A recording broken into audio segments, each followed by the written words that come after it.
بسم اللہ الرحمن الرحیم۔ آپ سبھی ناظرین کو پرویز ٹی وی چینل میں دل کی گہرائیوں سے خوش آمدید اور خلوص و بھرا سلام۔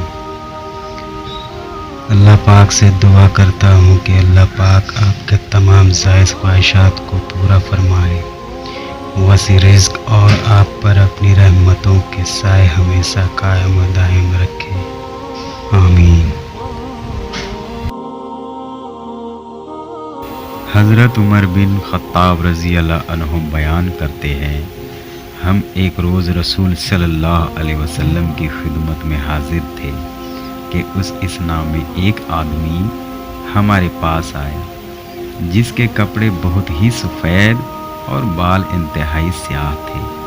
اس پر سفر کے آثار نظر آتے تھے، نہ ہم میں سے کوئی اسے جانتا تھا، حتیٰ کہ وہ دو زانو ہو کر نبی پاک صلی اللہ علیہ وسلم کے سامنے بیٹھ گیا اور اس نے اپنے دونوں ہاتھ اپنی رانوں پر رکھ لیے اور کہا، محمد صلی اللہ علیہ وسلم اسلام کے متعلق مجھے بتائیں۔ آپ صلی اللہ علیہ وسلم نے فرمایا، اسلام یہ ہے کہ تم گواہی دو کہ اللہ کے سوا کوئی معبود برحق نہیں، اور یہ کہ محمد اللہ کے رسول ہیں، نماز قائم کرو، زکوٰۃ ادا کرو، رمضان کے روزے رکھو، اور اگر استطاعت ہو تو بیت اللہ کا حج کرو۔ اس نے کہا، آپ نے سچ فرمایا۔ ہمیں اس سے تعجب ہوا کہ وہ آپ سے پوچھتا ہے اور آپ کی تصدیق بھی کرتا ہے۔ اس نے کہا، ایمان کے بارے میں مجھے بتائیں۔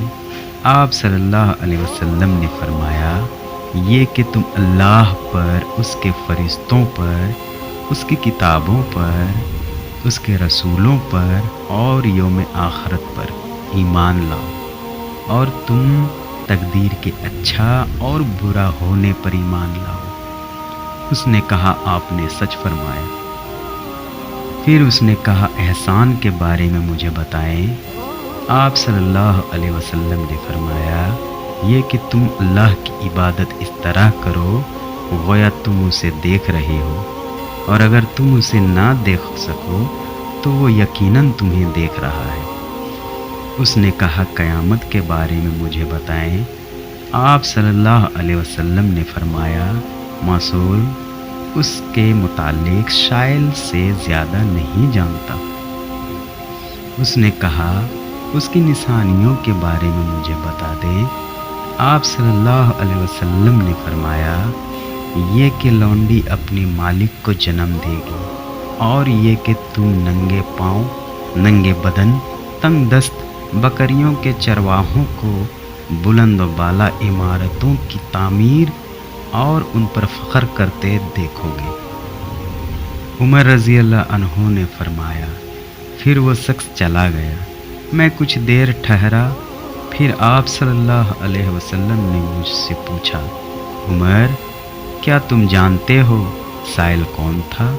میں نے عرض کیا، اللہ اور اس کے رسول بہتر جانتے ہیں۔